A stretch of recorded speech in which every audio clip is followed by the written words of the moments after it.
glad Mother's Day is gone and done with. Seems like a lot of people were saying that after Mm. last weekend. After last weekend with Billy too. Yeesh. It's moments like these that I was like, I'm glad I only worked there like Saturday. I was literally talking to Billy yesterday, and it was just like, he was just like, I don't know how you do that, like as much as you do. And then I remember there That was was, times where I was working at the theater doing 12-hour shifts when Star Wars came out, and I'm like, how did I do it? I have no idea. I remember when those movies came out. I was one of the guys that they had working basically those 24 hours, Mm-hmm. where it was I worked I think from like 5 or 6 p.m. to like 6 a.m. the next morning. Mm-hmm. I always They remember were you and me just flip flopped. Like you were the night crew. I was the morning. I felt kind of bad because so little happened at night. They were like, "Oh yeah, people are gonna be coming during all hours of the night," and we would get like I don't know 5 people after like midnight, which is still It's crazy. people shouldn't be going that late for a movie, Star Wars I'm or so not. glad they just didn't do that for future like Star Wars or like Marvel films. I think did they do that for the Last Jedi? Uh, it was for the Last Jedi, but I think it was after they that. didn't do it Yeah. after that Mm. because there was really no need. It may have been just an instance of, uh, you know, we're just stay up like really, really late instead of going all night. Yeah, I'm not sure. it was like we'd have show times until like I think it was like midnight or something like that. Hmm. But ugh, yeah, For Force Awakens, it was literally all hours of the night. it We had was. showings at like 2 a.m. It was insane. Yep. What a weird time that was too, because you think about how long Mm. ago that was and how different like the movie theaters are nowadays. It's It's crazy. crazy. What was it 2018, 2017? What was that? I don't even remember. Dude, it felt so weird going. The last time I went to Point, it felt kind of bizarre going in there because none of the people that we worked with are still Yep, there anymore. Is Heather even still a manager there, I or believe she is is. it someone else? I believe Okay. she is. I haven't seen her in a while, but yeah. Granted, I was like, I haven't actually been to the theater in a while. Like there was movies that came Mm, out. I wanted to go see them, but I just never got around to. My only really regret is I never went to go see Exit 8, and I was just like, damn, I should have done that. you should have. That movie was fucking peak. Yeah. But, though I don't know what it was. It was really awkward last time I went there because I don't. The guy that got me my ticket was like he looked like he was clinically depressed, and despite being the only customer there, it's like the guy selling me popcorn wanted to have nothing to do with me. Because I went up there and I was like, oh yeah, this is really cool. You know, I used to work here. You know, those machines used to be, we used to keep them up front. We used to always complain about how crowded it was up here. And he was like, oh yeah, dude, you know, butter or no butter? Well, Yeah. butter, I guess, sure. Yeah. This is like, I don't want to hear how it was and stuff like that. I was like, just get your popcorn and go. I mean, fair enough. They don't pay them enough to deal with my bullshit. Yeah. Yeah. I know what you mean. Uh, It's like what was it it's like I always it's like I feel like I say a lot of times it's like I go back for like a day.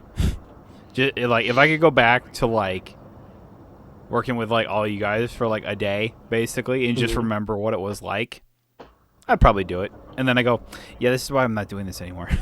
mhm. Like I enjoyed it, but like I don't need that in my life. Probably do an intro, right? I mean, I guess. So, hello and welcome to another episode of It Never Ends. I'm Andrew. Over there's my good buddy Alex. We How are don't you have much to doing? talk about, but We're gonna ramble our way through it. I mean, I did already record a separate thing for the mixtape controversy. We can still talk about that if you want to, but I mean, I don't care. It's up to you. I don't know. I needed to record it like twice because I was too heated the first time.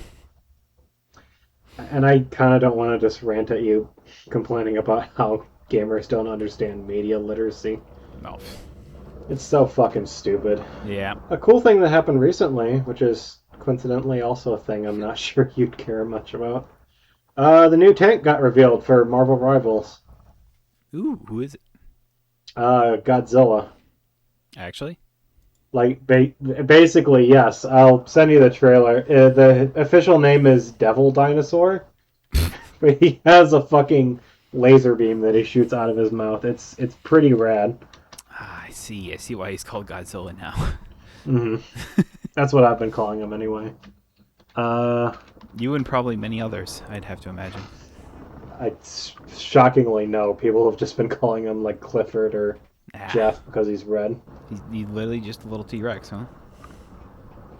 Nah, he's a big T Rex. I am confident. So I have a small theory when it comes to Devil Dinosaur because people were complaining about him being the next tank for a while there. People were like, nobody wants yet another brawl tank. That's like half our roster so far, and most tanks in this game are useless already. I'm pretty sure they heard all the complaints people had and decided to just like design around them because they kind of, you know, worked on like every big criticism they have. It's like, oh, it's a dinosaur. He's not going to have any range. Cool, we'll give him a laser. It's like he's a dinosaur. He can't hold up a shield. Cool, we'll give him a shield. And people are like, he's just going to be knocked around by like CC and AOE attacks, and they're like, cool, he's just going to be immune to all those. Because he's just so big. Yeah, everyone was like, it's going to be too easy to get a headshot on him, and it's going to be real easy to feed alt charge. And they were like, okay, he provides less alt charge, and you can't crit him. Okay, well, the not critting part seems pretty strong. I think it's like it is just like a lot harder. Like you have to hit like the very top of his head in order to crit. I'm Alright. not sure. I didn't see any of the tested gameplay, but that's one of his passives. Is that it's Interesting. harder to get crits off him. Hmm. Well, the problem is that he's a I mean, he's a dinosaur. fucking dinosaur. He's such a big target. It also just feels like it's so odd, I guess. I don't know. I think that's the best way to describe it. Is just it's odd. Having a dinosaur in a Marvel game. Yeah. Like what? I mean, Devil Dinosaur is like a legit Marvel character. He had that whole recent cartoon show with him and Moon Girl. I mean, yeah. I'm not saying he isn't a Marvel character. It's just odd. Is all I'm saying. Yeah. So I don't know. Whatever. Funnily enough, I've never heard of him being able to breathe fire. I'm not sure where they got that from. They needed something, so they just said, "Fuck it, we're gonna do that." Wait a minute, I missed that the first time I watched that trailer. Did he just grab Hulk in his mouth and throw him off the map? Nice. Yeah. It's cool. It's just fun where basically the entire community for this game was complaining about this character nonstop, and now that he's been revealed, everybody's all excited to play them. I feel like that's the cycle of almost every character that comes to this game, being like, "Oh, they're gonna fucking suck. I hate this." Usually, it's people complaining about them being DPS instead of like a healer or a tank, which, fair enough. Yeah. Yeah, it's gonna be this guy and Cyclops next month. Mm. I do recognize that name. Everybody loves Cyclops. It's Cyclops. Exactly. I do want to ask. Every laser man's dream. What?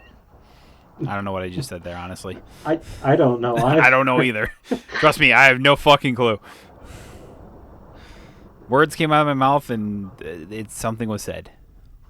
I do want to ask. So I also saw this recently. Is there like any Marvel character that would make you want to play this game? Because I know you're not into games like this, really. If they announced what's a character that they could announce and be like, that's so hype, I have to install this game just to try this character out. Is there I was like, a Marvel? I know there's the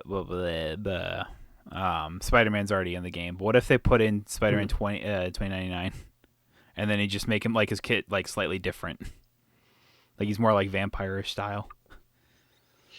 So like Venom, I basically. guess. Yeah, Venom's already in the game too. Kind of always forget about that. Probably not really, honestly. Just Honestly, that'd be not really interested in the fantastic. game. That's Like, fair. imagine they just add a bunch of like Mm. Spider-Man variations, like they put Miles Morales in it and stuff like that. But it's like, even though it's They still just could, Spider-Man, honestly. it's like you could just make his kit just different. Like you have Hmm. the Venom shock powers, basically.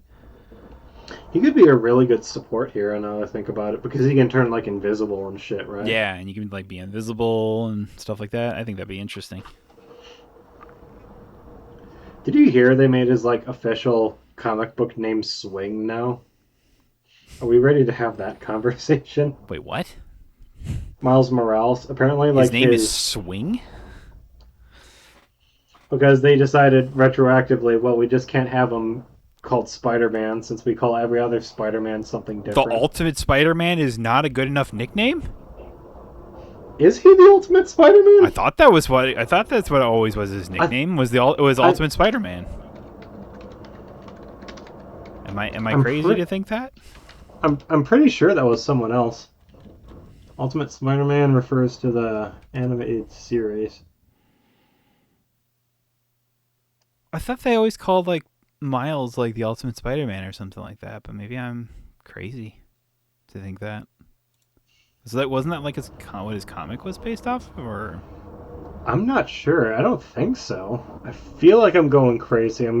I thought they brought the swing thing up in a recent comic book where it's like swing. That's my name. I'm not seeing it on here though. I mean, if you look at I was like this is what is it like the series that Oh like no, on it's spin apparently. okay, interesting. I just looked up Ultimate Spider-Man Miles Morales or whatever, and the first Hmm. result is like from Marvel.com basically, and it's Ultimate Spider-Man comic from 2014 up to 2025 basically, where it's like Miles Morales Ultimate Spider-Man. Okay. So I don't know. It's kind of like I think that's where like the series where he kind of started. I thought, but maybe I'm mistaken. I don't really know comics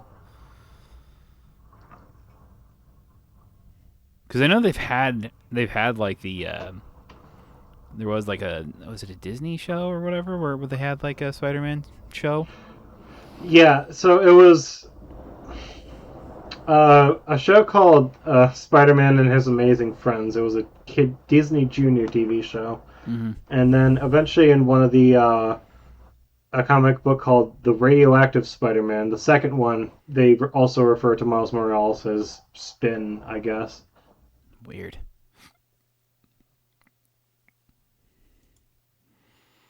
That's weird. I have not Hmm. heard that. Wait, what? Well, that might seem weird. Miles abandoning the Spider-Man codename does make a certain amount of sense in context. Aunt May in this universe was given some sort of ultra-powerful ability by the mutant virus, and it's hinted that this led to the death of Miles' family. Huh? That's a lot to unpack right there. I I don't even know where to start with that. It's a great question. Cause I got no clue.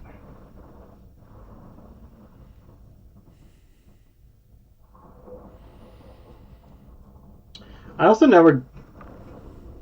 I guess I just didn't see the problem with people just calling him Spider Man. It's like, well, people mistake him for the other Spider-Man. It's like, okay, well, it's just all different variations of Spider-Man. You know, this you have Spider-Man Noir, Spider-Man Yeah, 2099. just because we all have names, it's like they're also only known as Spider-Man in their universe or whatever. What the fuck is Penny Parker's superhero name? Because I've never heard any people call her anything other than Penny Parker. I'm saying. Here we go.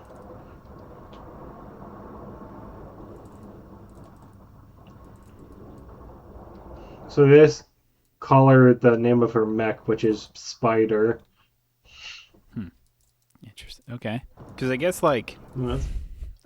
technically only like the women Spider-Man would have like different names. They'd be Spider-Woman instead of Spider-Man. Well, there's that other one, new one now, Silk. Yeah. Then there's Spider Gwen, which is apparently Ghost Spider. I also didn't know that.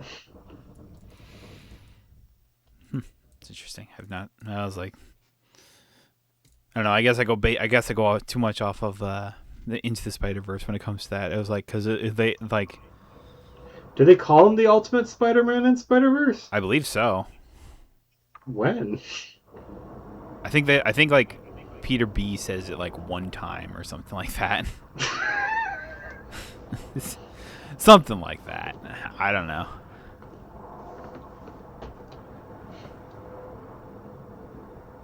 We already talked about how Beyond the Spider-Verse has gotten a new release date, right? Yeah, we did. Okay. We Just talked want to about make that last sure. time. I was like, I'm excited for it. Yeah. I just kind of hope that this is the last one and they don't end on another cliffhanger. I was like, from what was it? People who've seen like the non like the what they could talk about of it or whatever. They said it's a Mm, good finale of it, and so I was just like, all right, the all finale right. sounds good. That's good. Yeah, it'll be a good finale for the for the trilogy, and I was just like, all right, Nice. we take that. Have you heard anything about this 40,000 acre AI data center that I think it's in Utah. They're gonna start building it. Oh, I love that. Love that. Not actually. What about it? It's just so. Just big. It's big and incredibly dystopian. Of course, it's being made by Kevin O'Leary, that greasy bastard. Yeah. So I have to ask. So with AI, being the least profitable it's ever been, the AI bubble is certainly, at least feels like it's bursting. Why is why are we still investing like trillions of dollars into AI at this point? Because despite it, it's Like, it's not it's losing money. It's like everyone's. Well, I say everyone, but it was like it seems like their companies are convinced that it will still be a model and saves more money than it's losing, even though it's losing a ton, or at least it will be in the future.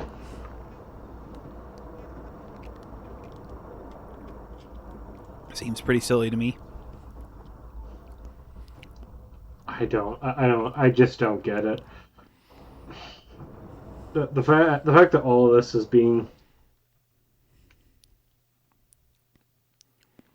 I just don't know how they're making money because apparently, so there's a bunch of problems with this one in particular, right? First off, they just do not, these data centers, they say they're creating jobs. They do not employ that many people. I think most data centers have like less than 30 employees in total. Yeah. First off, the average like 1,000 acre uh, AI data center consumes enough energy to power like 50,000 homes. Is, the statistic I wrote. It's horribly bad for pollution. With this one in particular, people are talking about how, despite it already got approved by the regulatory commissioners because there are a bunch of old crotchety slimy bastards too that are selling out to billionaires. Um, they say it's going to imperil the Great Salt Lake ecosystem, including a critical migratory bird habitat, which is already under severe stress. It's going to create a bunch of wa- water pollution. It's going to consume so much power. I think there's a power company in Utah. I heard about this just today that says they basically aren't going to spend the money supplying power to this particular town anymore to focus solely on diverting all of it to AI data centers. So unless they find like a new purveyor, like this entire like township in Utah is gonna be out of power just because they don't want to.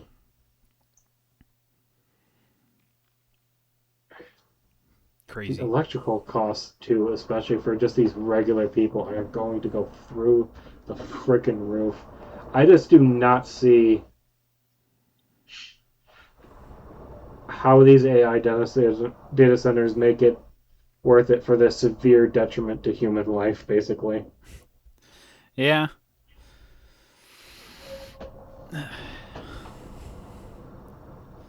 I always find it if you're for companies if you can cut out the if you can cut out humanity basically and save money on then it's always good.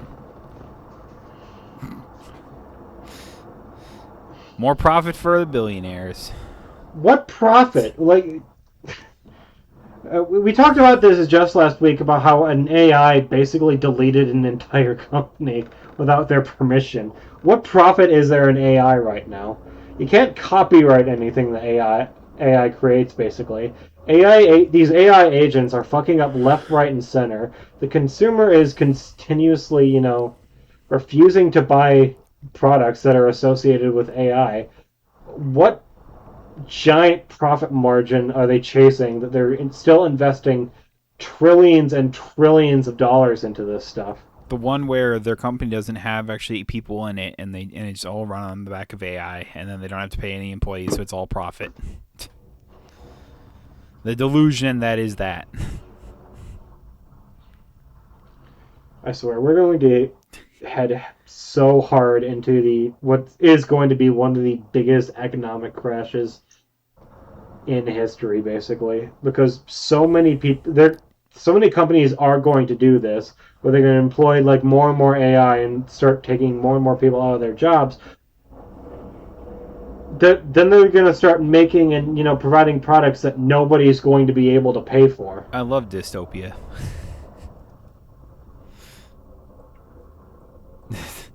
Especially, isn't like this either it's this year or the next couple of years, it's like the critical year where it's like if we don't bring emissions down I mean, I feel like severely, we're already past that. that's fucking dystopian because we literally can't fix it at that point. It's going to cause a chain reaction to where the climate is going to get worse and worse and worse and worse to the point it's going to cause like severe detriment and make human life very very difficult, if not impossible. Yeah, I remember hearing that a while ago, so I feel like it already happened. But I could be wrong.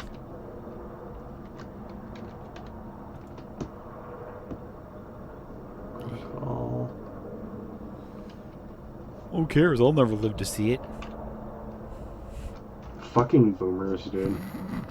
Fucking ruining everything from. The period from 2024 to 2030 is considered the most critical period for climate action to avoid the worst impacts of climate change. So 2030 is the deadline. But we have recent data indicates that we have entered a danger season where temporary and potentially permanent breaches of critical warming are already occurring.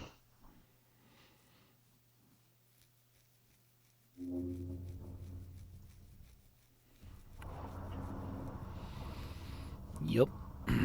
So if we don't do something to severely pivot within the next 4 years, which we're not gonna fucking do, there's no way. and we're going to hit a point where we're doing irreversible damage to the planet.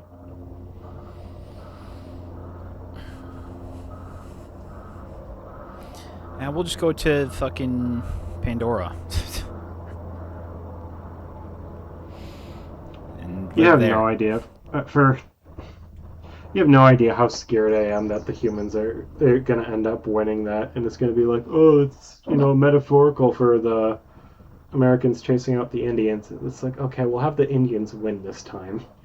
Now, fucking, I want to feel a little better about myself knowing that humanity's not gonna fuck up this planet too. Yeah. I don't know. Sorry, I got awfully political there. It's just, it sucks. It sucks to see all of this going down.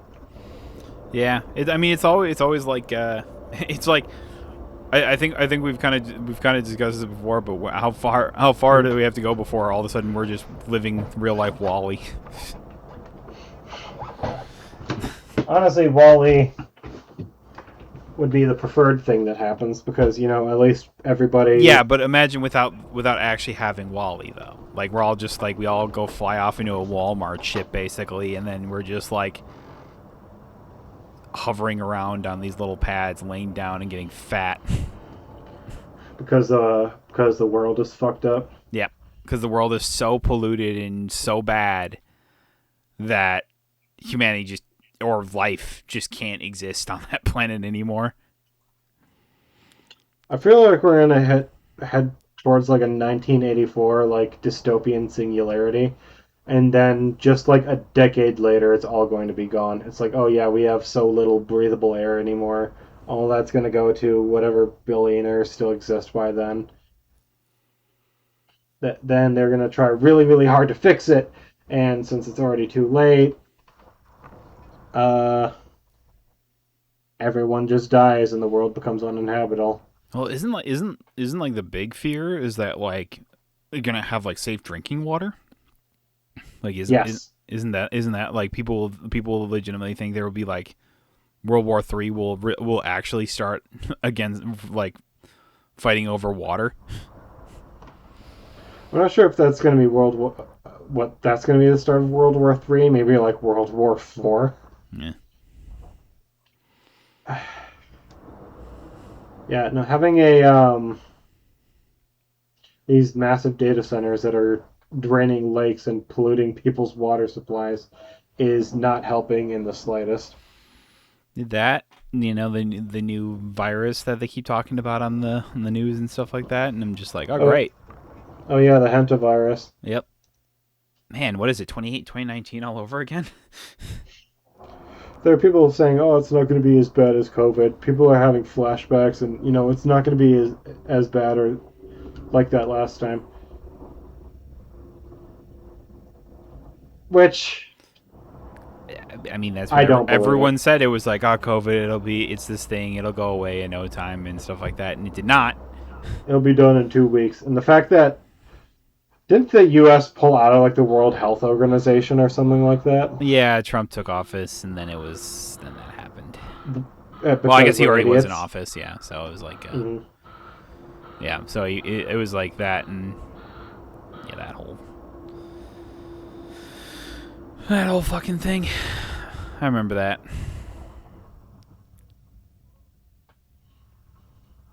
I hope the world does shut down again.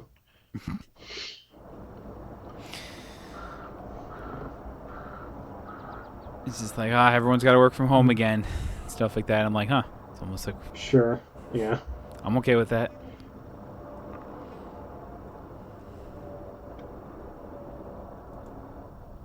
And then everyone complaining about wearing masks. It's like, oh man, I can't breathe in this thing. I'm just like, what are you, a The fucking whole thing baby? was the whole thing was just so fucking stupid.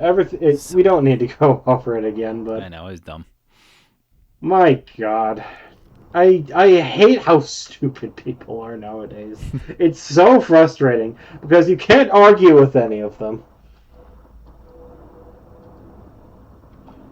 You'll bring up like a legitimate, a legit point, and then they'll just come up with some insane shit, being like, oh well, none of this matters anyway because when Jesus comes back, he's gonna make it all better, and you'll see how Trump's plan worked then.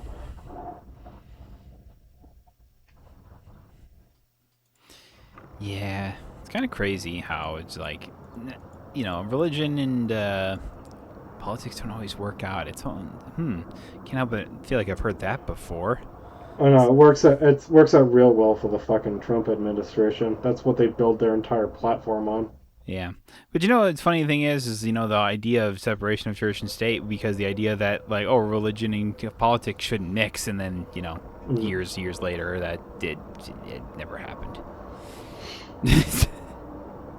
There's a bunch of stuff in the Constitution that just Well, it's not didn't even work. like that. That's not even in the Constitution. Well, I mean it Mm. is, but like it was an ideal basically. It was an idea that was like thought about, and then it was just like, yeah, we should probably maybe include something like this or whatever, or just like,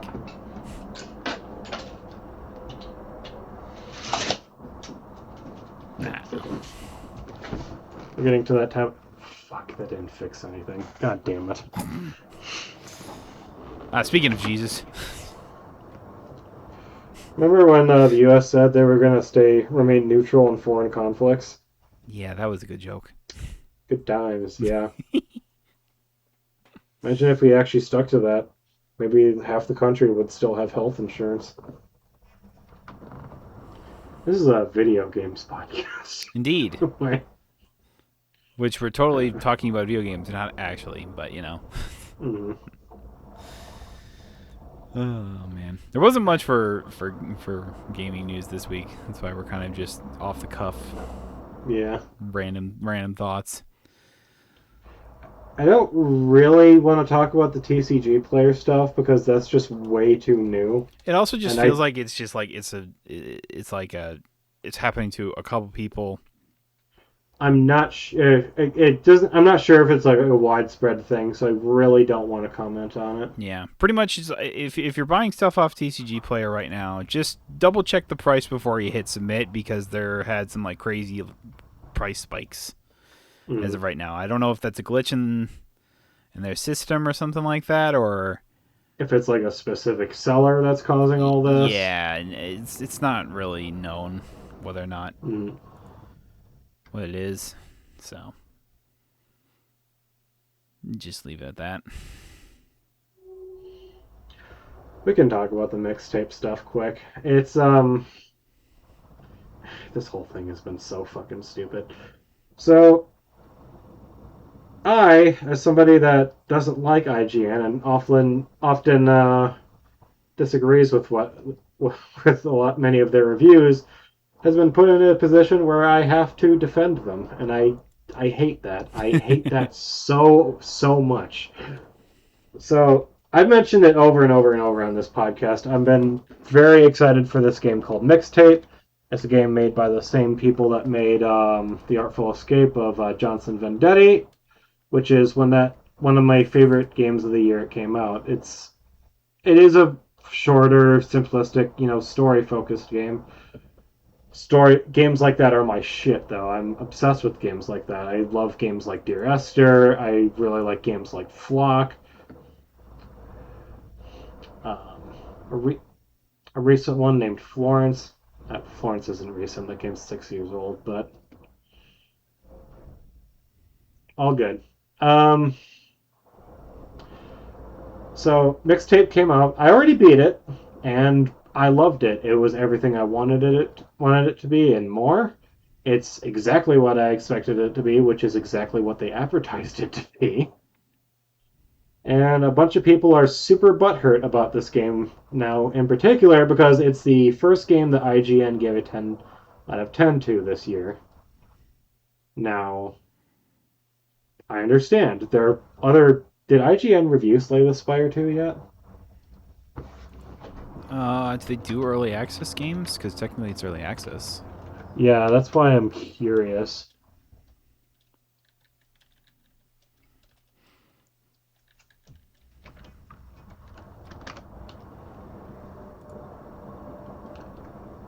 They reviewed the early access and they said it's a 9 out of 10. I mean, yeah, I'd honestly probably say that. I mean, it's so Mhm. hard to judge early stages of stuff like that or whatever. It's like because I don't know. Just a quick Mhm. side tangent before we get back to Mixtape because we brought up Slay the Spire. Yeah. They they have the beta branch for the game or whatever, which is like it's the one they test out everything before they hit like the normal branch and everything like that.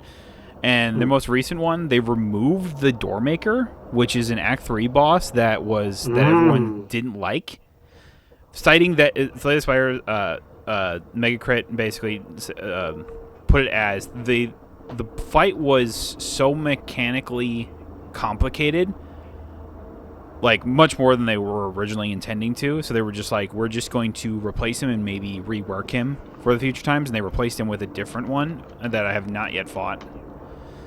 So sure, I know that was one of the main complaints that people didn't like the Doormaker because he has like a three Yeah. stage thing now where it's like the first stage is like any cards you played are exhausted and stuff like that, so they just be removed from your deck. Like the second stage is where you can't draw additional cards, like you just can't draw cards at all. And then the third one was whenever you play a card, you lose an energy. So it was like, God damn. yeah, so it was like That's rough. yeah, and then it just it repeats those three cycles on repeat basically. So it's just like, and in the end, I think they were just like, eh. It's like, while the idea was good, it was like I think it ended up being a little bit too more complicated than they had originally implied because that's not how the fight originally went. As well, I think they've gone through multiple iterations of that boss, and they just don't like any of them that they've kind of come up with, so they're just Mhm. replacing him for now. Completely fine. I do anticipate they'll add him back later once they have a better I idea of agree. like what to do with him. Yeah, once they have a better, like, a good feel for that boss, basically, I think then they'll probably add him back. It's just Because like I it's just don't. It's like they want to make a complicated fight, but not too complicated.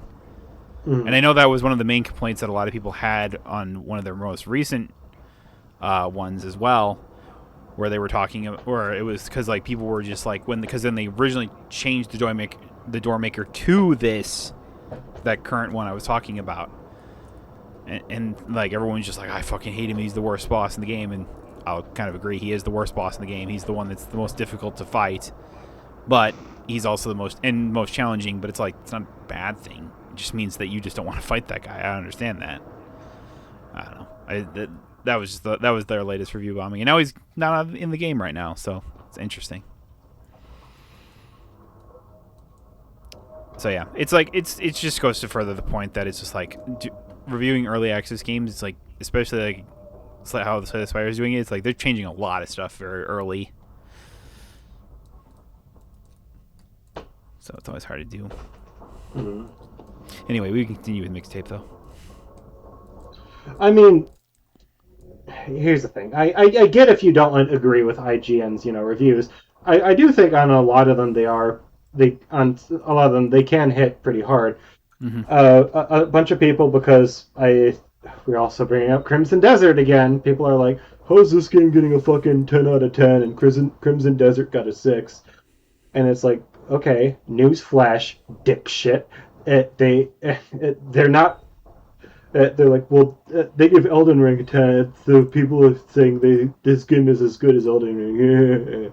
It's no.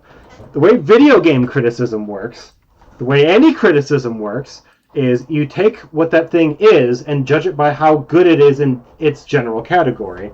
Like, its Mixtape is a short form, narrative driven, you know, uh, kind of like a walking simulator with some like game elements type game. Lots of, no, I'm sorry, I need to get my thoughts together. Lots of games that have been beloved in the past are a lot like Mixtape. Games like Gone Home, games like what is the one that I brought up earlier? Games like What Remains of Edith Finch. Dear Esther is the other one that I brought up. There was this other really good one that was turned into a game from like a Skyrim mod. It doesn't matter. So IGN saying it does this thing and it does it really well is fine. If they think the game is perfect in that context, that is completely cool. And if you disagree with that, I'm not saying like the game is perfect. If you don't think this game is perfect, completely okay. If you have valid criticisms, that is all right. I will not judge anybody for not being into games like this. If you're into games like Crimson Desert, like your Elden Rings, like you hell, even if you're a COD fan, it's like completely fine. Pokemon, Fortnite, people like what they like, and a lot of people aren't going to jive with this, and that is completely okay. But to say that the game deserves a lower score simply because it's a genre or a type of game you don't like is bullshit. And that has been most of the,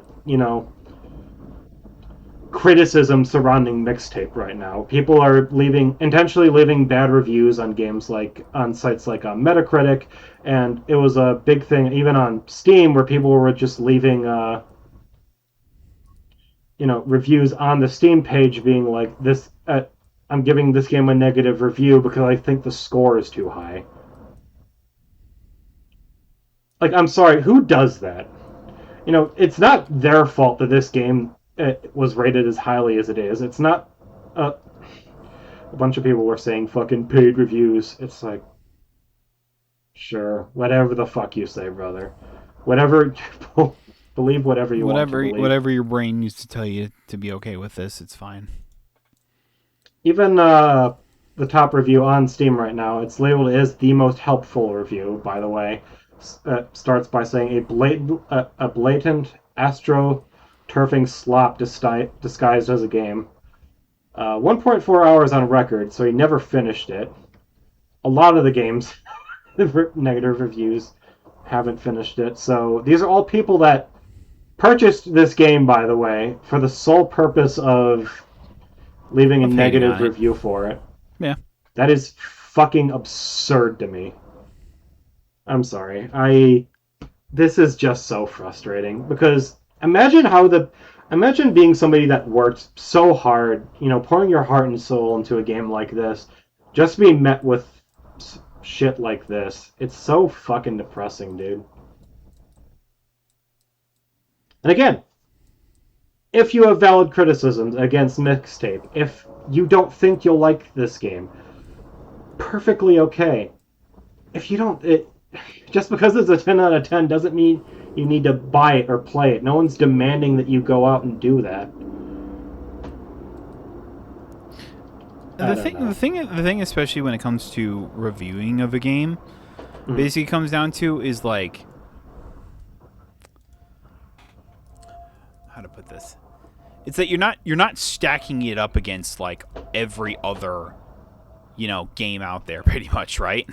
Mm-hmm. Like you're not sitting here going just like, oh yeah, I'm gonna compare Mixtape to all those games that you said or whatever type thing. I'm like, no, that's not the point of the review. The point of the review is that we go into it knowing what the game kind of is and stuff like that, and just I don't know. To me, just general enjoyment tends to be more generally how I review games and how I generally feel reviews tend to go, regardless of what site you're on, whether it's IGN or Kotaku or whatever type thing. It's like, and like they'll cite general certain things like, oh, this makes it helpful or whatever type thing. But it's like, I sometimes think that people need to remind themselves that games are just fun and not to take things so fucking seriously.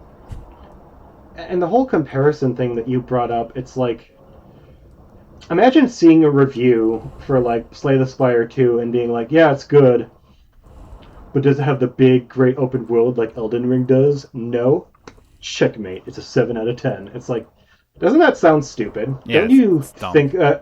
Don't you hear a review like that and think like, well, I can completely throw out this guy's opinion. That makes absolutely no sense. Yeah. So comparing a game, two completely different games, and it's like that's not the point of it.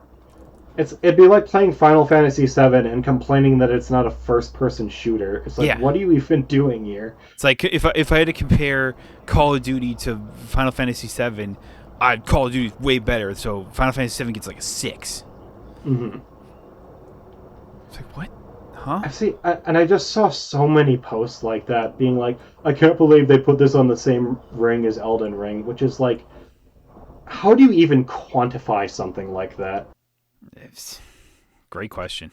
And I mean, again, I also don't want to, be like, this isn't me saying like IGN's absolutely right and every review they No, put up is no. accurate.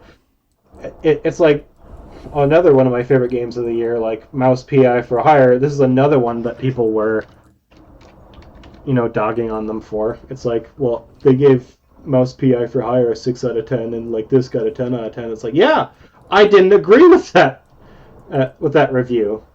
Yep. It's weird how I can. I don't know. I just don't know. I mean, I think ultimately the It, argument comes down to what I think I've always said about game reviews is that like mm, they're there to generally get like I don't know how you feel about the game type thing, but like when it comes down to it, it's like you got to make your own assumption. You got to make your own judgments or whatever of seeing the game, whether that's watching other people play the game or certain gameplays if you don't want to pay it, or if there's not like a demo or something like that to it, or if you there, just weren't really enjoying or like you didn't really want, or if you're like looking at the gameplay, it's like, oh, I think I love this mm, type thing. they're all like subjective personal opinions. It's like, unless they're a reviewer that you like really know or really trust, it's like, it's nothing to put all your eggs in one basket for. To be like, well, I think this game looks really cool, but it got really bad reviews, so I guess I just won't try it. It's like, It's like you do whatever you want, man. it feels like a weird way to live your life, but sure. Yeah, it's definitely true. It's like I don't know, and then it's just like when you think, and it's like, and like especially if you're like buying games on Steam or whatever, it's like I think you can, Mm. like, if you buy a game, I think if you play it for less than 2 hours or You something can like that, you refund can it, yeah. request a refund, and usually Especially with usually Steam gives it to you. especially with all like the there's been like a big thing with like demos on Steam now too, where Yeah, so many games like have a demo available, so it's like you can just play that, and if you don't like it, you can just refund it. yeah. Well, I think a yeah. lot of So many games have demos now, which is good. It's mhm. a really good thing to have. A lot of like other storefronts. I think on PlayStation or like Xbox now you can also do a thing where it's like, I've only played the game for like 30 minutes to an hour. Can I and I'm not jiving with it. Can I get a refund? I'm sure there would be like, yeah, sure, that's completely fine. Whatever. I have a hard time believing that they would say no to that. Yeah, that's really interesting. Also, for Mixtape, if you don't feel like spending your money on that, you can just play it through Game Pass. It's completely free as part of that service if you don't feel like shilling out the $18 it costs to play it. Yep. Uh, I think I mentioned to you guys on Monday, but this just gives off the same vibes as why did Parasite win Game of the Year, win like Best Picture Yeah. type energy. Yeah, it's just it's always people just going like, "Oh, I don't care about this game. How could it be a 10 out of 10? It can't be that great, can it? No way." And I'm like, but it could. And why you're just like saying it's like, oh, it's good. It's got to be terrible. Is weird, and I don't know why you're doing that. I really liked Avengers Endgame. Why wasn't that nominated for Best Film of the Year? It Yeah, makes no exactly. sense. I went to this weird Asian movie. Okay, I'll stop. I'm sorry. No, but I mean, I it's generally kind of like just like why? Like we don't mhm. need to compare things to that or whatever. It's like best is always subjective and stuff like that to people. So it always has it's, been and the, always will be.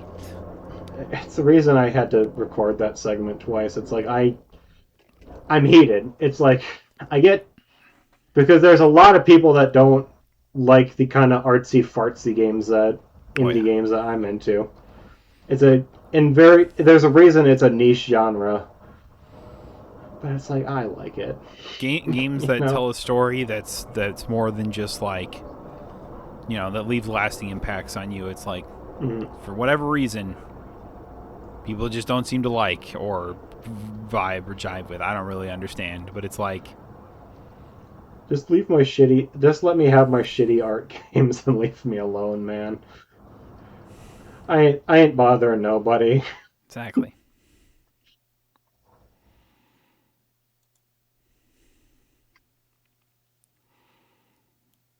So, put a little thing, a little completely off topic, but I literally just Mm. opened up Steam and I see that Phasmophobia is having an Alan Wake crossover.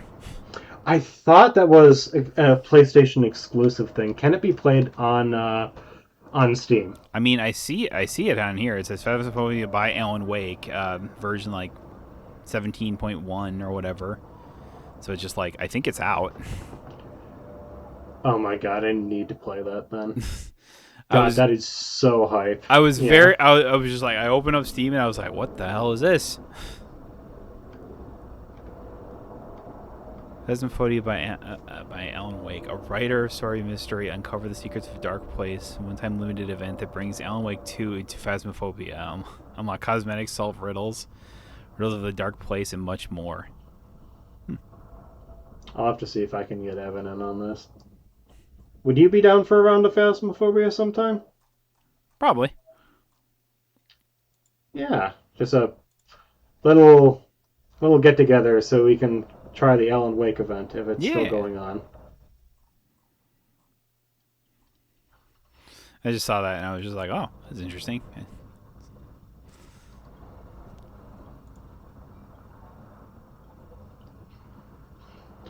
It doesn't say when the event ends, Yeah, it does not. and that's pissing me off. Well, hopefully it'll run for a while then.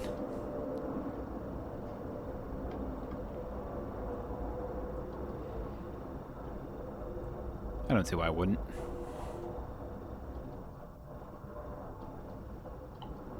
The last big thing that I can think of is Overwatch is having its 10th anniversary event right now, and Mm. people are pissed because God, yeah, it has been 10 years. Jesus Christ.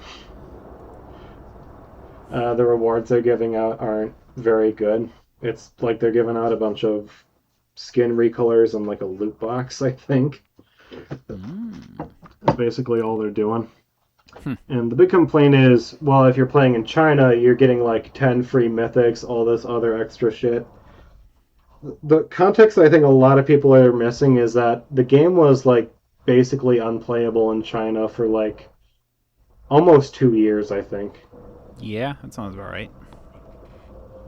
I'm not sure why that was the case, but the game only recently came back online for Chinese players recently.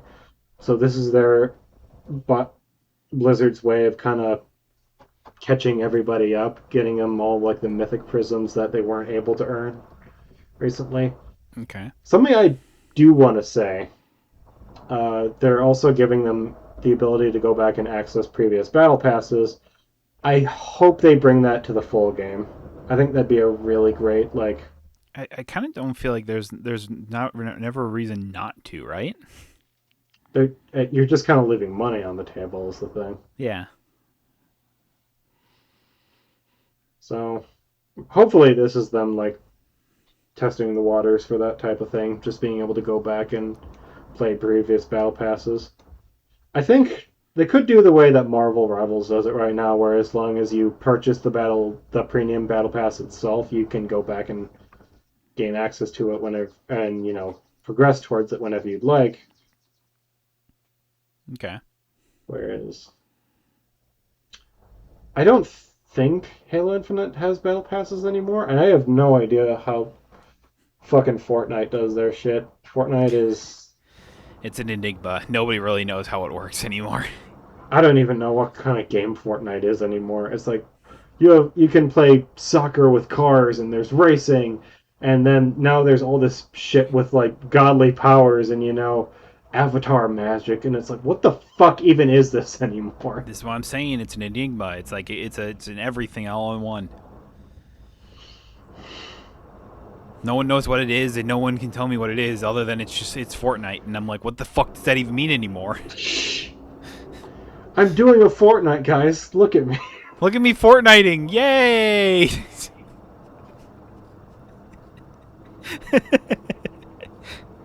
Oh man, that's funny.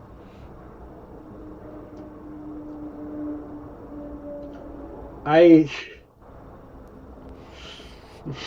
I don't even know what to say to that.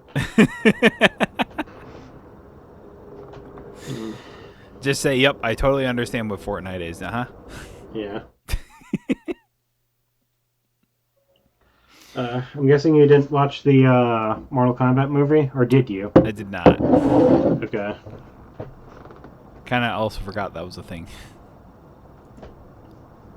Very typical video game movie. I Yeah? think Evan and didn't Evan and David really enjoy it? Did they? I don't know. I didn't really see any. Did they write something about it?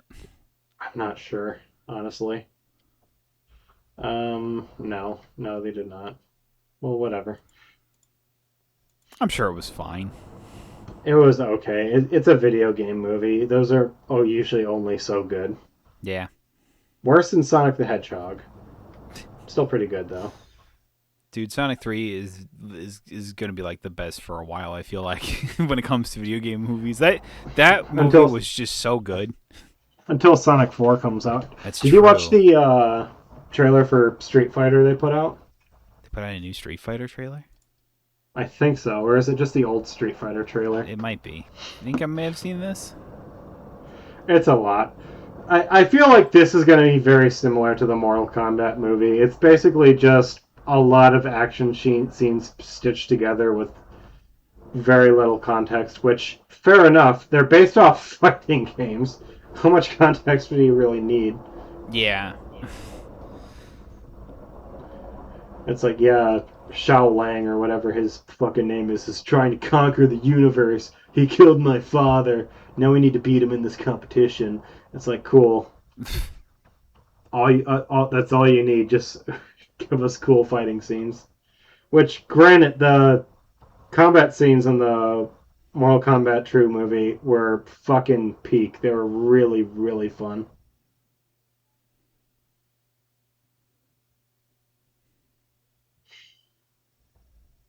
It just feels so surreal to be getting like actually good video game movies now. Yeah, you think Street Fighter is going to be good? No, I think it's gonna be fun. Mortal Kombat 2 was not a good movie. I should preface that. That movie was hot garbage, but it was did you lot like of the fun to first watch. Mortal Kombat? Because I think I walked out of it saying like, it was okay. I thought it was whatever, to be honest. Yeah, I think it was just like an okay is like a good. I think it's honestly I think was probably going to be one of the best ratings you were going to get from that. Mm-hmm. I feel similarly to about this newest one. It's like, yeah, it's okay. No real like big heavy story moments in it. Like there wasn't like those memorable moments, pretty much. There were memorable moments, but the moments that were memorable were just the fight scenes. Yeah. Like I was just like scenes that just like jump out to you, like that are like just like either like really cool or just like I don't know, just like you like everyone's gonna go, oh man, you remember that one scene though? Yeah, that one scene was really cool. The fight scene between Liu Kang and I do not remember what his fucking name is. The guy with the fucking spinny blade hat. That was really cool. Spinny that was blade hat. I don't. I'm just. Yeah, I swear. I'm gonna look up. You're gonna look up spinny blade hat man. Yeah. Love it. I mean, granted, I couldn't tell you either, so.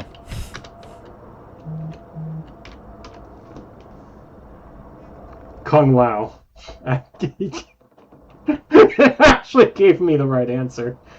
Nice. Yeah, over to you. The spinny blade hat man. Mortal Kombat is Kung Lao. You know, sometimes the internet just knows you, you know? It's like, sometimes you just like, you know? They just get it. Yeah, no, that scene was really cool where Kung Lao basically, because just took the guy's arms and threw him like chest first into a spinning blade. It was pretty awesome. There was another one that was really cool. It was the finisher that Katana did, where she spun her fans around and basically uh, turned the main villain's head into salami. Yeah. And it did end on a cliffhanger, so I hope this movie makes money. Where apparently they're all going to the underworld now to bring people back to life, which Oh, that's fun. I I guess that's how it works in that universe. Yeah.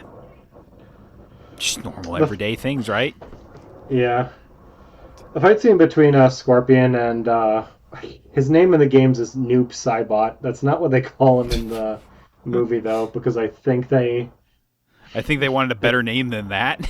Noob Saibot. Yeah, I used to main Noob Saibot. Noob Saibot is awesome. Oh That man, that's he funny. does his little "get over here" type thing, and that was pretty epic. Yeah. It was a fun movie, but it was a fun movie. It was a good movie in the sense that Godzilla X Kong: A New Empire is a good movie. Honestly, it wasn't as good as fucking Godzilla X Kong. Like nothing is ever going to top that movie in my opinion, but still fun. Yeah. It was worth the watch. I enjoyed it. Yeah. You talking about the first Mortal Kombat or Godzilla X Kong? Mortal Kombat. It was like Godzilla X Kong. I Okay. thought was pretty good. Dude, that movie was fucking peak. He got. We don't need to talk about Godzilla X Kong, which is a movie that came out 2, 3 years ago now at this point. God, yeah, that is when it was. Oh man, are there any movies coming out that you're really looking forward to? I don't know if I'm looking forward to it, but I mean, Mando and Grogu comes out in like a week or something like that. You're excited for Mando and Grogu. No, I'm really not. I I'm gonna go watch it, but like, I don't know how excited I am for it.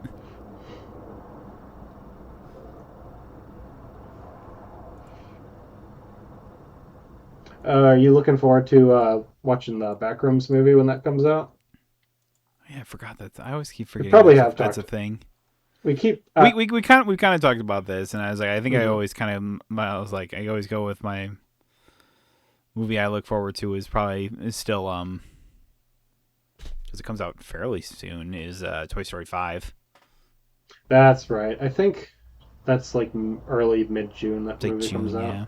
I guess I was Wait, like, there is one thing I wanted to talk about with. I was like, we're about a month or so into baseball or whatever, and we're let's do it.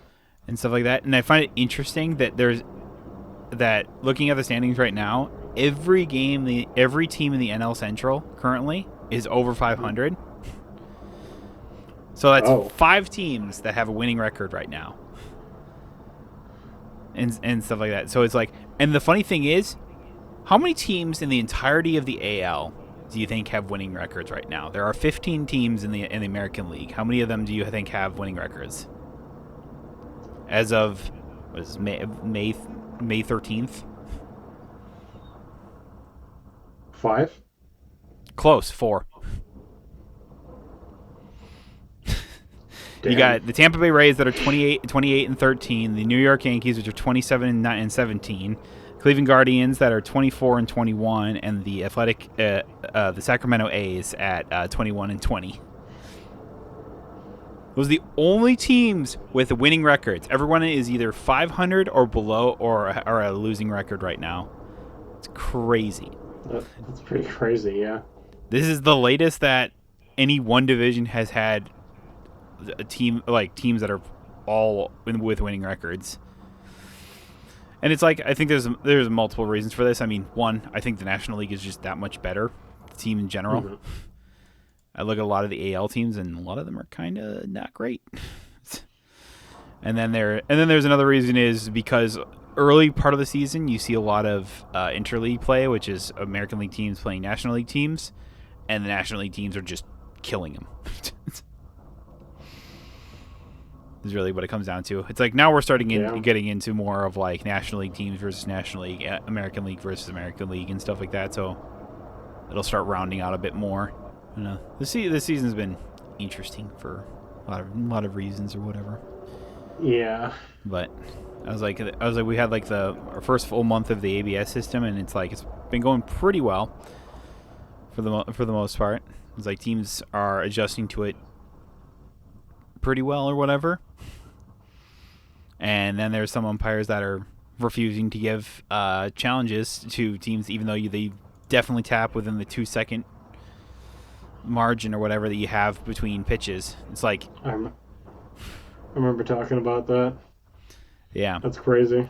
it's like pretty much just like basically it's like you have until like the catcher catches the ball. Really, you hear the call from the umpire, and then they go, I don't think that's right. I'm gonna challenge real fast. And stuff like that, and so it's just like, and then you go to see if it was correct or not, and stuff like that. But it was a couple days ago that there was 2 challenges that was denied by an home plate umpire, even though every other umpire basically has given challenges in that exact same time frame. Like usually, an umpire will allow like a catcher to, or a hitter, pitcher, whatever. Usually it's the catcher. The pitchers rarely challenge. But it's like usually what will happen is like, oh, they'll catch the ball, they'll hear it, and they'll kind of give them like, you give them like one head shake maybe, like type thing, and then you go, and then if they're going to challenge it, then they go for it or whatever. Most umpires will give that. And then there was just for a couple days ago, inexplicable reason that one by each team, catcher catches the ball, and the umpire makes the call, and then he like, even though they have like they tap almost instantly, denied that you took too long. I took too long because you took too long to make the call. Like when you sit here going just like, I catch the ball and then I go, no, you can't challenge it. You took too long. It's because I just heard you make the call. You took too long. It's like you gotta give him that. Bullshit. It's like he hasn't even Yeah. thrown the ball back. I don't know. It's silly. That's completely ridiculous. It's only happened the one time, and I'm sure he was that you got enough crap from social media or enough talk, like enough like is like, hey, you probably should have let that happen type thing. It got to the point where at some point in the game, a ball like a pitcher's thrown, and then you can see both the catcher and the hitter tap their helmet to try and get a review, because they were just like, oh, you're not going to give the challenge? We're going to do it instantaneously because it's a close enough call that it could have gone either way. So I just want to make sure the call is right. Jeez. That's insane. Yeah, Dude, that's when it's just like, all right, now we've lost the whole thing or whatever. It's like, I don't know if that's just a bad day by the umpire or something like that, or if he was just on a power trip or something. I couldn't tell you. It's also super interesting to watch is like Brewers are facing the Padres, and you have one of like the stars, or like one of like the Padres have Fernando Tatis Jr. He's like one of like the young like star players in baseball basically. How many home runs do you think he has as of May 13th? Oh jeez, I don't know. Like we're about a month in, he's had 160 plate appearances. How many home runs do you think he has? 30? If I told you 0, would you believe me? I guess so. He has 0. This guy Damn. is like a superstar or whatever, and people like he's like one of the most fun players to watch basically. And he is just struggling so hard behind at the plate. And I think partially it's like you look at like he's changed his stance and his swing a lot this year, and it just looks uncomfortable for him. And I don't know why he's done that. I don't know if the hitting coach in San Diego just said, "Oh, try this. You'll make more contact. You'll make more contact, maybe, and like get some more base hits, but you're losing all your power." Which is weird because it's not necessarily true. Like, it's like he's still hitting the ball really hard, Hmm. but like it's just not flying, which is so he's not getting backspin on the ball basically as with his swings. I don't know. It's just it's one of the most odd things I've ever seen. He's just like this guy's like a power hitter and stuff like that. He had monster home runs in the past type thing, and he's just like, and now he's like he can't get the ball to sail past the walls. Like every time he does really get into one, it falls short at the warning track basically, and like just right next to the wall, and it's like, is that unlucky? It's like, no, it went 105 off the bat. Like, how does that not go over the plate? Or how does that not go over the wall? I have no idea. It's just crazy. It's like between that, the struggles for Cal Raleigh in Seattle, where the guy went for, I think I saw he snapped it the other day, but it was like he was 0 for his last 39. So in the last 39 at bats he hadn't had a single hit in that time. Jesus. Yeah, this is a guy who hit 60 home runs last year. That's crazy. That's insane. He had one of the best seasons by a catcher of all time last year, and now he's struggling mightily to figure out what the hell is going on. It's like a month into the season. There's some stars that are just absolutely struggling. It's like that, Bichette out in New York or whatever. I think he's kind of been hitting a little better as of recent for the Mets, but I don't honestly know. What is going on this season? It's wild. It's like it's also interesting because I think it was like a week ago or something like that. The back-to-back Cy Young winner and Tarek Skubal announced that he's going to be missing multiple months due to elbow surgery, basically. I heard about that. Yeah. Yeah, it's a huge blow for the Detroit Tigers or whatever. He's one of the best pitchers in baseball, basically, and it's his contract year. It's like this is the last year under. I was like, next year he'll be a free agent, so basically he'll probably get one of the biggest, contracts for a pitcher of all time, pretty much.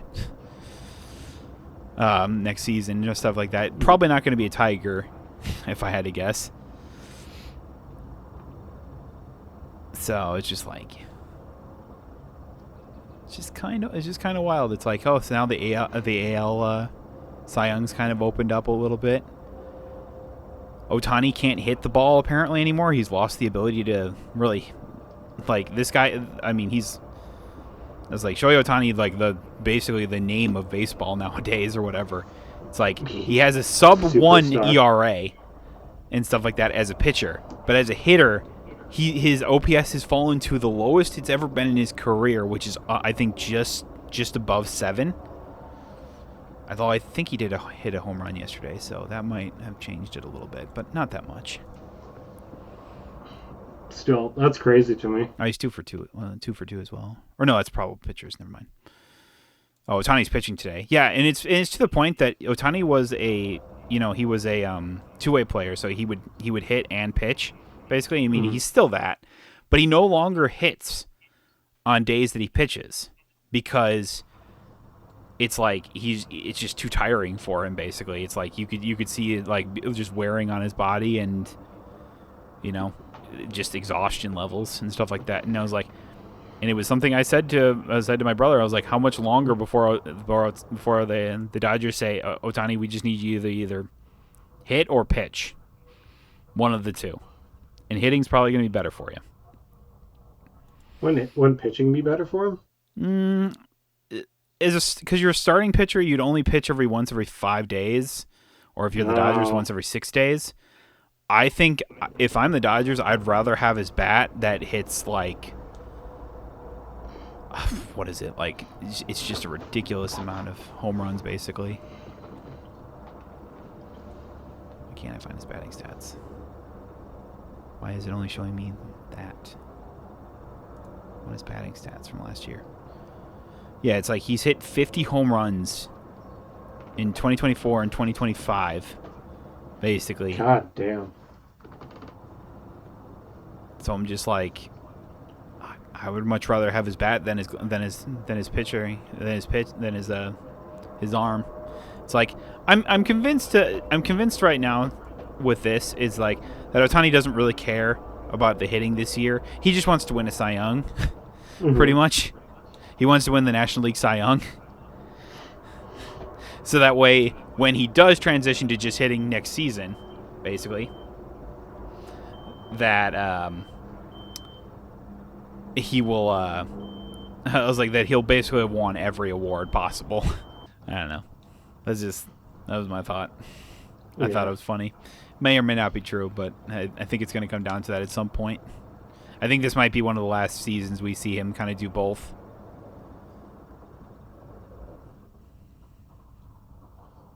That'd be sad, but it's like you said, it's probably for the best. He does. I mean, he's getting in. As like I think he's like, I'm not. I don't actually know how old Ohtani is at this point, but I mean, how old is Tom Cruise, man? The guy's a superstar. He's 31 years old, so I wouldn't be surprised at the age 32. It's like, yeah, I can't do both anymore. It's like I'm gonna have to pick one or the other. God damn. How many career home runs does this guy have? I mean, he's already a Hall of Famer, basically, in anyone's book. I mean, By the time his career is over, I mean, he's at 287 homers, basically. God damn. Holy shit. Yeah. He'll probably finish I mean, if he continues on the pace that he's doing, basically, where he's hit like 30 to 40 home runs every year,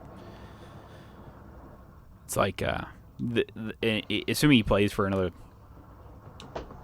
I don't know, 7 years or something like that, you take 7 times, 30 at a minimum, basically. That's like, that's another 2,100, so that's like 490 basically, so round it up to like 500. It's like most players that hit 500 home runs in their career usually make the Hall of Fame. Don't need to make this the Ohtani series. I mean, ESPN already does that. But I don't know. It's just like he is a truly special player and stuff like that. Mm-hmm. And it's just like, I don't think, for as much as the media goes and talks about him or whatever, he is a really good player and will definitely be a Hall of Famer. Probably the best Japanese player to ever play in MLB, which is really saying something because you got guys like Ichiro Suzuki and a lot of other ones, and it's just like, and you look at it, it's like there's a lot of other Japanese players that have come over since Ohtani came over back in 2018 with the Angels. Mm-hmm. It was like he did a really good. I was like, he did a really good job, and I was like, there's a lot of other Japanese players that have come in. Like there's the one from the White Sox, that Munetaka Murakami or whatever. He has, I think, second most home runs in the American League right now, like 15 or 16. Signed to like a really cheap deal. Everyone was thinking he was going to get like a $200 million deal or something like that, and just didn't. Which I thought was crazy. So, and he's proven that he's a lot better than a lot of teams' concerns, that he would like just strike out too much. So, hey, look at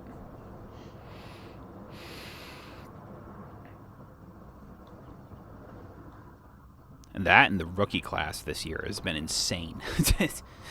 Between Kevin McGonigal, Connor Griffin, Sal Stewart. There's like one or two others that I'm like just blanking on at the moment. What was the Guardians guy's name or whatever? There was a pitcher, or not a pitcher, Bazana or whatever. Was that his name? Travis Bazana? I think so. Yeah. Yeah, and I know they just called up another one of their top prospects as well. Oh no, it was this Chase DeLauder. Yeah, he came up and he's having a pretty good. Maybe not as good as like McGonagall or Griffin, but he's notable. I think this might be one of the best, honestly, rookie classes we've had in some time in the MLB this year. It's like there's a lot of really, really good young players in the league right now.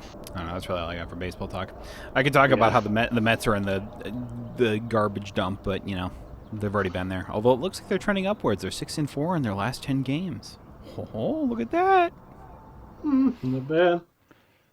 They're only still last to the AL East, 3 games behind the next team, the Miami Marlins. But it's all looking up for Miami. It's all looking up for the Mets, baby.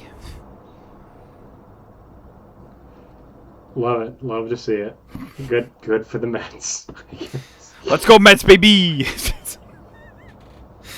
This is either going to age extremely well or extremely poor because I can't wait for the Mets just like turn it around and have like the best record in baseball by the end of the year. No, that'd be wild.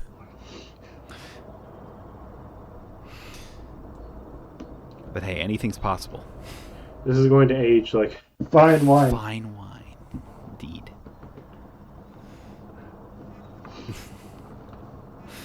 Oh man.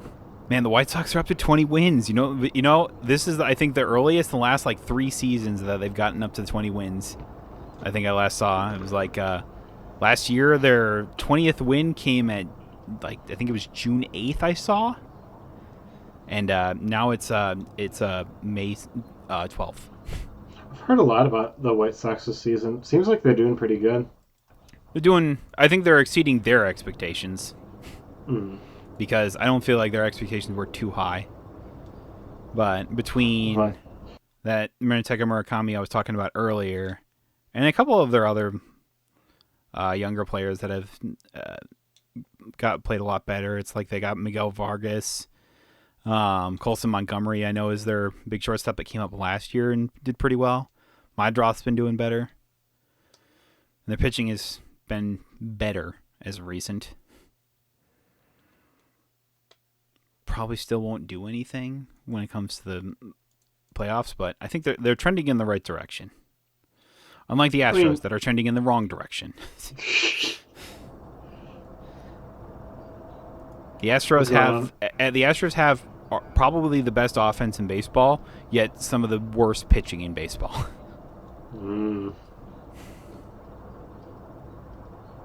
Alvarez's OPS is still over 1. That's crazy. God damn. And just further proving when the guy can stay healthy, he's really fucking good. But it's the staying healthy part that's been an issue for him. I'm just glad for the Brewers. It's like we got Yelich back, although I see he's not playing today because of back soreness. Love to hear that. He definitely hasn't had back issues in recent years, and not what you want to hear after you just came back from an injury that you were sidelined you for a month. But hey, we got Andrew Vaughn and Jackson Chourio back. Brewers are still like 2.5 back of the Cubs right now. I need the Brewers to go to the World Series this year, dude. Dude, it'd be hype if they did. Jacob Mizrowski looks amazing.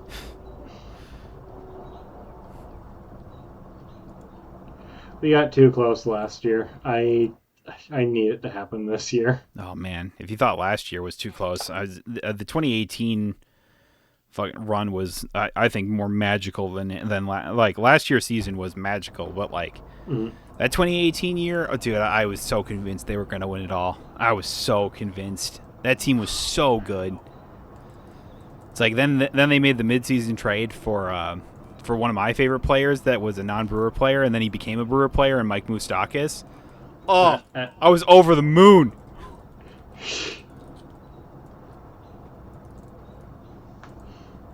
I was so ready. I was like, oh man, this is the year. Yelich, MVP Yelich is gonna take us. take us to the promised land, and then the Dodgers had to happen again. Goddamn Dodgers. Aren't they the team that prevented us from going to the World Series last year too? Yep.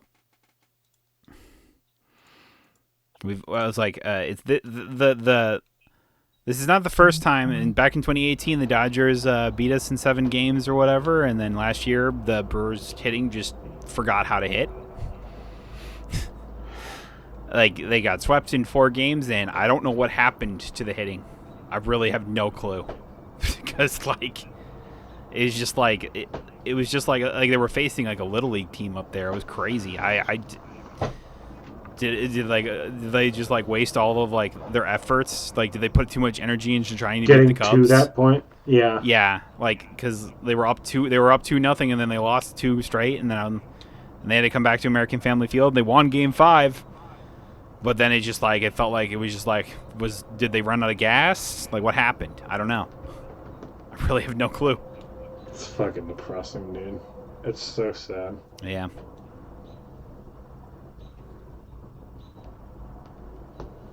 This year's been so interesting as well. It's like, I'm sitting here going, just, like, Brewers still have, like, a revolving door at third base between Hamilton and Rengifo after trading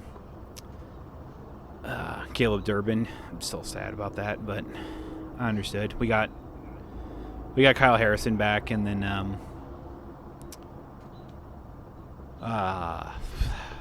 David Hamilton, who's been pretty good for us. It's not the greatest, but, like, I'll take him.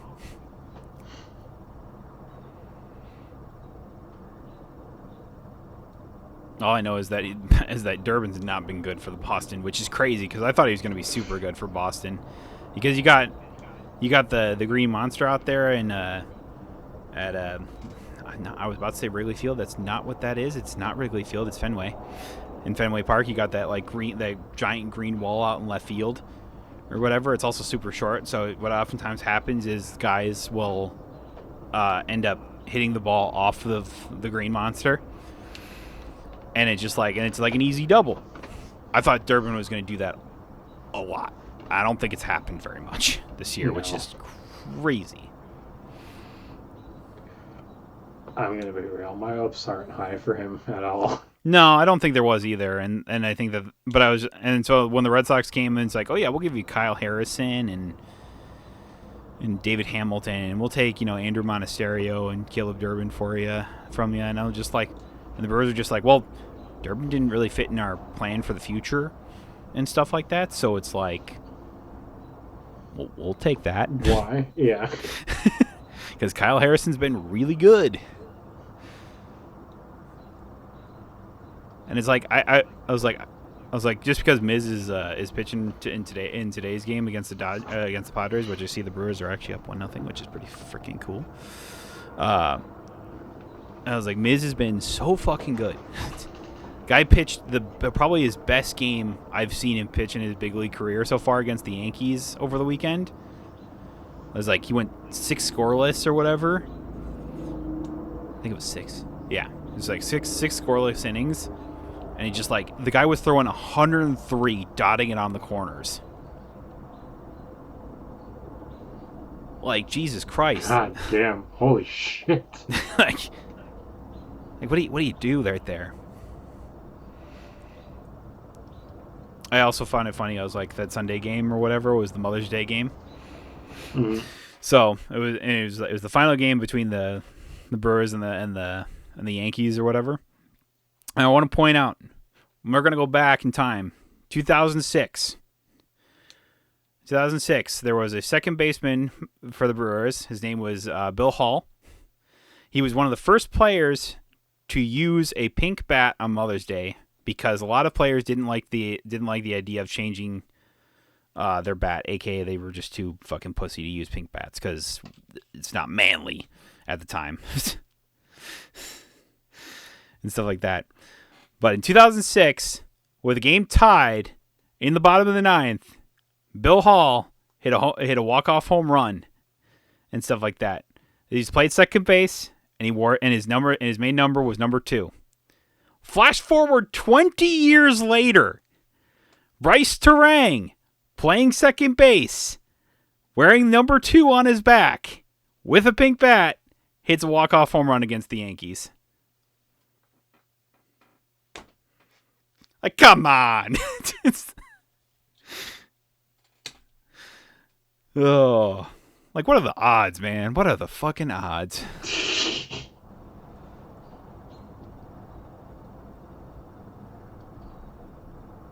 I also just like Brian Anderson's call there at the end. It was like, someone call up Billy Hall because we've got company. I thought that was a great call. That's awesome. Yeah. I mean, Brian Anderson's one of the best announcers in sports because he does basketball as well. So it's like, and the Brewers are completely spoiled to have him as like he only does like home games and usually in bigger series, but it's always awesome to have him. Levering's been doing extremely well this year too. I've really enjoyed Jeff Levering, who's kind of fills in when BA's gone.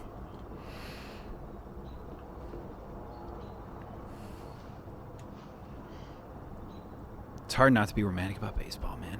What can you say? It's America's sport, dude. Exactly. So,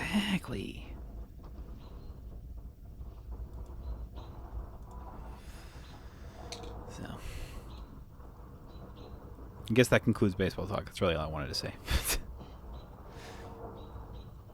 We're not about. We'll go through another week, and then I'm sure there'll be something I want to talk about. Oh yeah. It's usually how it goes.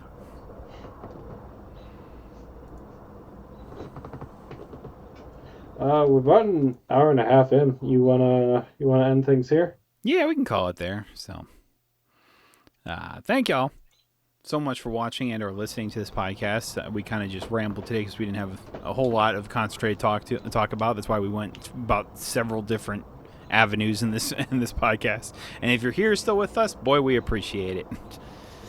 That's all I'm gonna say right there. Thank you for suffering through my